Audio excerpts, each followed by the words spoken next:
আমি বলছি আপনারা কি দিবেন? আপনি যদি আমার প্রশ্নই না বুঝেন আপনি শিক্ষকতা করবেন কিভাবে?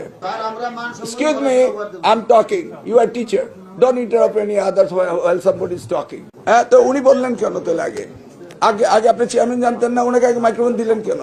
আপনি ওনার মুখে থেকে কথা কেড়ে নেন কেন? আপনি কি পারমিশন পেয়েছেন? আমি তো অনুমতি দেব, একজন শেষ হলে না দিব। আশ্চর্য ব্যাপার।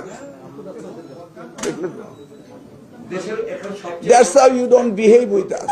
আমি বলছি আপনার শিক্ষক, একটি মিটিং আমি ডিসিপ্লিনের ওয়েতে করতে চাচ্ছিলাম। আমি তো আপনাদের লোক, আমি তো আপনাদের কথা শুনি। এত অস্থির হচ্ছেন কেন? এই দাবি দেওয়া তো আমি শুনতে শুনতে অভ্যস্ত, সবকিছু জানা আছে, অজানা কিছুই নেই। কিন্তু একটা জানার বিষয় ছিল, সেটা আপনারা বলেননি। সেটা হলো দাবি ভুইয়া দাবি করছে, সবসময় করছে। এবং আমরাও বলেছি যে আমাদের প্রিয় নেতা জনাব তারেক রহমান প্রধানমন্ত্রী হলে আর লাল পানি গরম পানি কামানের দাগ পড়বে না শিক্ষকদের উপর, এটা আমরা বলেছি এবং আমরা এটা বিশ্বাস করি। কিন্তু একটি কথা আপনারা বলেননি, সেটা হলো আপনারা কি করবেন, আমাদেরকে কি দিবেন? Vice versa, one hand washes the others.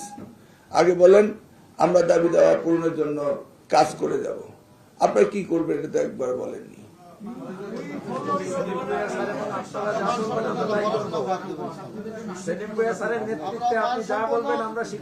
না না, শিক্ষকরা আমাদেরকে তো প্রমিস করতে হবে যে আমরা এই এই কাজগুলি শিক্ষার জন্য, এই প্রমিসারি নোট তো আমরা পাইনি।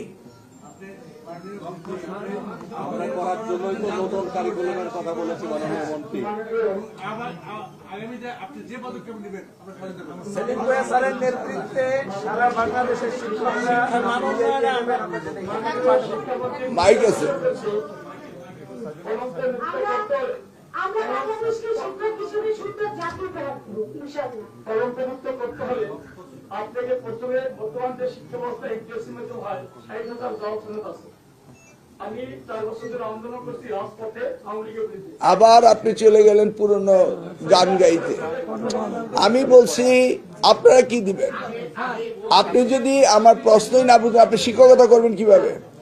Mind it, you are teacher.